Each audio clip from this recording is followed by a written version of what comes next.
अस्सलामुअलैकुम।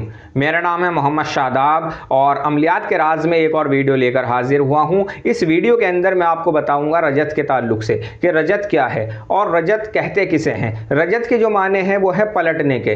अब क्या अमल भी पलट सकता है, यानी कि जो आमिल अमल कर रहा है क्या वो पलट सकता है, उसकी रजत हो सकती है?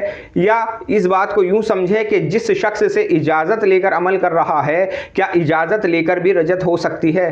अब दूसरी बात यह है कि जो आमिल अक्सर इलाज वगैरह करता है, जो आमिल है वो इलाज करता है, क्या उसको भी रजत हो सकती है? ये तीन चीज़ें हैं जिनसे रजत हो सकती है। और एक चौथी चीज़ ये भी है कि किसी वजीफ़े से, मिसाल के तौर पर आप कोई वजीफ़ा पढ़ रहे हैं, क्या उससे रजत हो सकती है? और बाज़ शख्स का ये सवाल होता है कि अगर हम अल्लाह का कोई नाम पढ़ रहे हैं तो क्या उससे भी रजत हो सकती है? जी हाँ, अगर आप अल्लाह का कोई इस्म मुबारक अगर आपने अमल के तौर पर किसी खास मिकदार में और मुकम्मल किन्हीं दिनों का तयन करके आपने पढ़ा है तो उससे रजत आपको हो सकती है।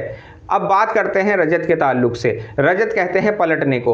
आमिल का अमल कब पलटता है? जब कोई शख्स अमल करता है और जो अमलियात के कवानीन हैं उनको मद्देनज़र नहीं रखता तो अक्सर अमल पलट जाता है, यानी कि अमल की रजत हो जाती है। अब इसकी मिसाल ऐसे है, अगर कोई शख्स 40 दिन का कोई अमल कर रहा है और जो अक्सर अमल का परहेज़ है, परहेज़ जलाली और जमाली अगर नहीं करता और तस्खीर जिन्नात का कोई अमल कर रहा है या कोई ज़कात अदा कर रहा है तो उससे भी रजत हो सकती है। एक बात यह है। और एक दूसरी बात यह है कि वक्त का तयन ना करना, यानी कि वक्त मुकर्रर पर अमल ना करना। मिसाल के तौर पर आपने आज 10 बजे अमल पढ़ा है रात में और कल आप 10:30 बजे अमल पढ़ते हैं और उसके बाद आप फिर से 11 बजे या 11:30 बजे अमल पढ़ते हैं, यानी कि वक्त का आप ख्याल नहीं रखते, तो इससे भी रजत का इम्कान ज़्यादा है, इससे भी आपको रजत हो सकती है। जब आप अमल शुरू करते हैं, मिसाल के तौर पर आपने आज 10 बजे अमल पढ़ना शुरू किया है, तो अमल की जो भी रूहानियत है वो भले ही हमें नजर ना आए लेकिन वो वहां मौजूद होती है। मिसाल के तौर पर कोई भी शय है, जिस शय को आप हाजिर करना चाहते हैं वो भले ही आपको नजर ना आए लेकिन वो वहां मौजूद है। अब आपने आज 10 बजे पढ़ा, कल 10:30 बजे, उसके बाद 11 बजे या इससे भी ज्यादा। अगर आप इस तरह से करेंगे तो इससे अमल का नुकसान ज्यादा है, यानी कि अमलियात में इस तरह के अमल से नुकसान ज्यादा है, फायदा होने के चांस बहुत कम हैं।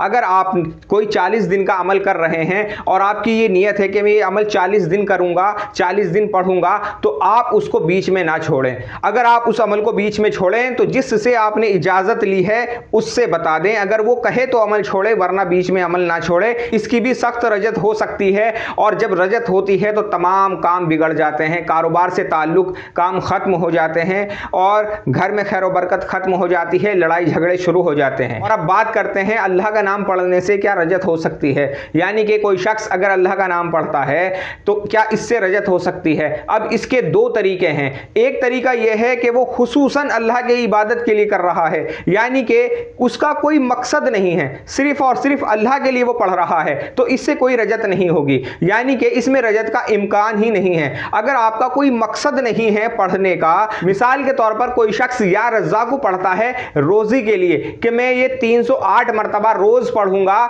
40 दिन पढ़ूंगा, तो इससे मेरे जो रोजी के मामलात हैं वो बेहतर हो जाएंगे। अगर वो ये मकसद रखकर इस इस्म को पढ़ता है और बीच में ही छोड़ देता है, यानी कि 40 दिन पूरा होने से पहले ही छोड़ देगा, तो इससे रजत का इम्कान है, क्योंकि उसने अपना एक मकसद रखा है, उसने इसको अमल के तौर पर तैयार किया है, या रज़्ज़ाक़ू अमल के तौर पर उसने तैयार किया है।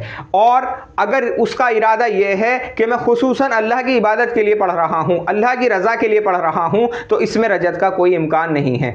मसलन किसी भी इस्म का या किसी भी आयत का अगर आप अमल बनाते हैं और उसको खास मिकदार में खास दिन तयन करके पढ़ते हैं और वो मिकदार आप पूरी नहीं पढ़ते, या जितने दिन का आपने अमल बनाया है वो अमल 11 दिन का अगर आपने बनाया है और आप 11 दिन से पहले पहले उस अमल को ख़त्म कर देते हैं, तो इससे रजत होगी, इससे आपको रजत का सामना करना पड़ेगा, इसकी रजत होगी आपको। और अब बात करते हैं वजीफे की, कि अगर कोई शख्स वजीफा पढ़ता है तो क्या इससे रजत हो सकती है। वजीफे का भी यही ताल्लुक है। अगर आपने कोई मकसद सामने रखा है, मिसाल के तौर पर आप कोई वजीफा किसी मकसद को हासिल करने के लिए पढ़ रहे हैं तो इससे रजत होगी। अगर आप पूरा वक्त तायुन करके नहीं पढ़ेंगे, मसलन अगर आपने 40 दिन पढ़ना है या 20 दिन पढ़ना है या 21 दिन पढ़ना है या सुबह के वक्त में पढ़ना है या शाम के वक्त में पढ़ना है, अगर आप इस वक्त का तायुन नहीं करेंगे तो इससे भी आपको रजत होगी। यानी कि कोई भी वजीफा हो, किसी मकसद के लिए आप अगर पढ़ेंगे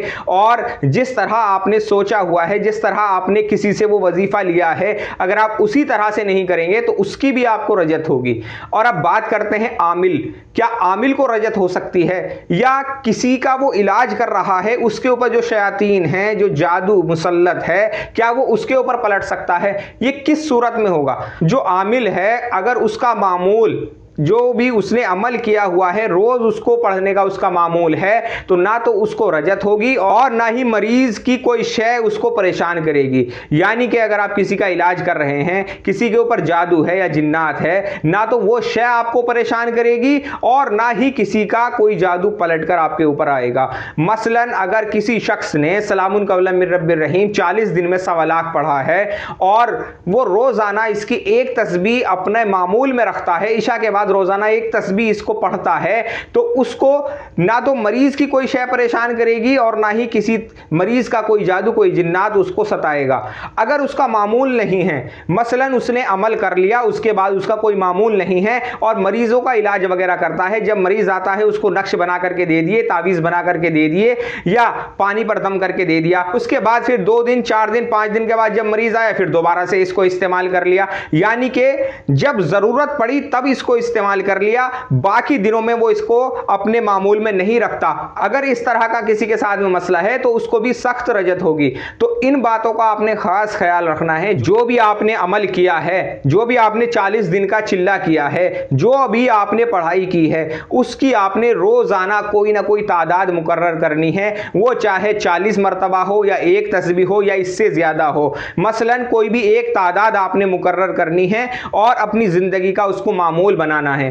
तब जाकर के आप एक माहिर आमिल बन सकते हैं, एक कामिल आमिल बन सकते हैं। तो इसीलिए आपने इन बातों का ख्याल रखना है जिससे कि आपको रजत ना हो। इंशाअल्लाह आने वाली वीडियो में रजत को ख़त्म करने के ताल्लुक से या और इसकी क्या पहचान होती है इसके ताल्लुक से बताऊंगा। आज की इस वीडियो में इतना ही। और कोई अगर आपका सवाल है तो आप मेरे व्हाट्सएप नंबर पर मुझसे रब्ता करें या मुझे कमेंट करें। अस्सलामु अलैकुम।